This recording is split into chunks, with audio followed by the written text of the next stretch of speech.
إن الحمد لله والصلاة والسلام على رسول الله أما بعد فأعوذ بالله من الشيطان الرجيم بسم الله الرحمن الرحيم ومن يبتغي غير الإسلام دينا فلن يقبل منه وهو في الآخرة من الخاسرين صدق الله العظيم رب اشرح لي صدري ويسر لي أمري واحلل عقدة من لساني يفقه قولي الحمد لله প্রিয় দর্শক ভাই বোন যে যেখান থেকে দেখছেন সকলকে সালাম, আসসালামু আলাইকুম ওয়া রাহমাতুল্লাহ। যে আয়াতটি উল্লেখ করলাম এটি সূরাতু আলী ইমরানের 85 নম্বর আয়াত। এটা খুব গুরুত্বপূর্ণ অর্থবহ একটি চিন্তা করার মতো একটি আয়াত। আল্লাহ তাআলা এখানে বলেছেন ওয়া ইয়াবতাগি গায়রুল ইসলামি দীনান, যদি কেউ দিন ইসলাম ছাড়া অন্য কিছুকে সে পরিচালনা করতে চায়, পছন্দ করে, আল্লাহ তাআলা বলতেছেন ফালাই ইউকবালা মিন, ফালান কখনো নয়, ইউকবালা মিন তা কখনোই গ্রহণ করা হবে না, কবুল করা হবে না। এখানে দিন শব্দ কিন্তু এসেছে ওমাইয়াবতাগি গায়রুল ইসলামি দীনান ফালাই ইউকবালা মিন। এখানে দিন শব্দ অনেক সময় অনেক অনুবাদক ধর্ম লিখেছেন, এটা ভুল। কারণ আপনি খবর নিয়ে দেখবেন দিন শব্দ অর্থ জীবন ব্যবস্থা, জন্ম থেকে মৃত্যু পর্যন্ত আপনার হায়াত যত সময় থাকে আপনি দিনের মধ্যে রয়েছেন, ইসলামের মধ্যে রয়েছেন। এজন্য দিন হিসাবে একমাত্র ইসলাম।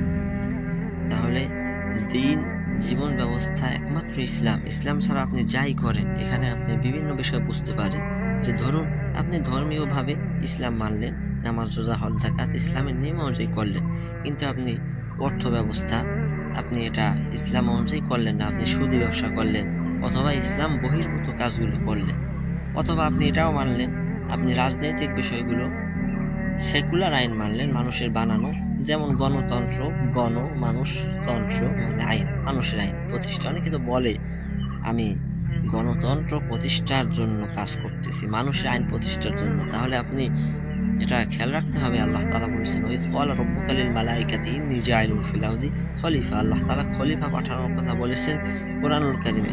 খলিফা পাঠাবেন, আল্লাহর প্রতিনিধি। তো আপনি আল্লাহর প্রতিনিধি হয়ে কিভাবে মানুষের আইন প্রতিষ্ঠা করার জন্য সংগ্রাম করতে পারেন, এটি আপনার কাছে আমার প্রশ্ন।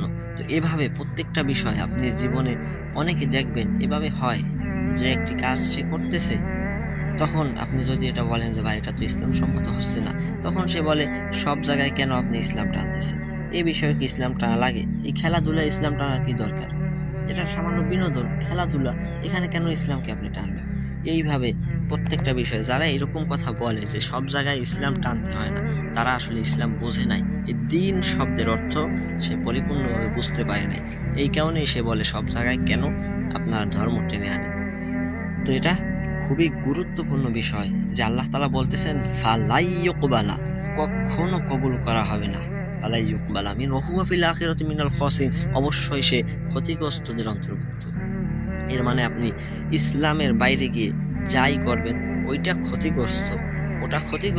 আপনি যাই করেন না কেন, যেভাবেই করেন, সেটা যদি ইসলাম সম্মত না হয় তাহলে সেটি ক্ষতিগ্রস্ত, কোনো সন্দেহ নাই, সেটা যাই হোক না কেন।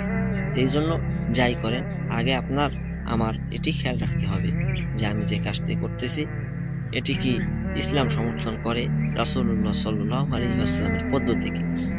তা আপনার পরিবার বলেন, সমাজে বলেন, রাষ্ট্রে বলেন, এবং সমস্ত কিছু অর্থনৈতিক, রাজনৈতিক যত কিছু আছে সব জায়গায় ইসলাম সবার আগে গ্রহণযোগ্যতা পাবে। ইসলাম মেনেই আপনার জীবনকে পরিচালনা করতেই হবে, না হলে ওহুয়া ফিল আখিরাতি মিনাল খাসিরিন, আপনি আখিরাতে সবচাইতে বড় ক্ষতিগ্রস্ত। আখিরাতে ক্ষতিগ্রস্ত দ্বারা এটাই বোঝায় যে আখিরাতে তার পরিণাম নিশ্চিত জাহান্নাম। তো আমরা কেন জাহান্নামে যেতে চাইব? কোন দুঃখে আমরা জাহান্নামে যেতে চাইব? এটা কেউই চাইবে না। তাই এটি আমাদের খেয়াল রাখতে হবে যে আমি যাই করি না কেন আমার একমাত্র সন্তুষ্টি আল্লাহর জন্য, এবং এই কাজটি যেন আল্লাহর বিরুদ্ধে না যায়, আল্লাহর আইনের বাইরে না যায়।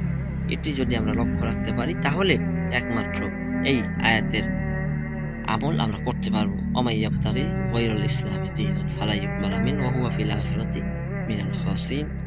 আল্লাহ তাআলা এই কথাগুলি আমাদেরকে আমল করার তৌফিক দান করুন। সুবহানাকা ওয়া বিহামদিকা আশহাদু আল্লা ইলাহা ইল্লা আনতা আস্তাগফিরুকা ওয়া আতুবু ইলাইক। আসসালামু আলাইকুম।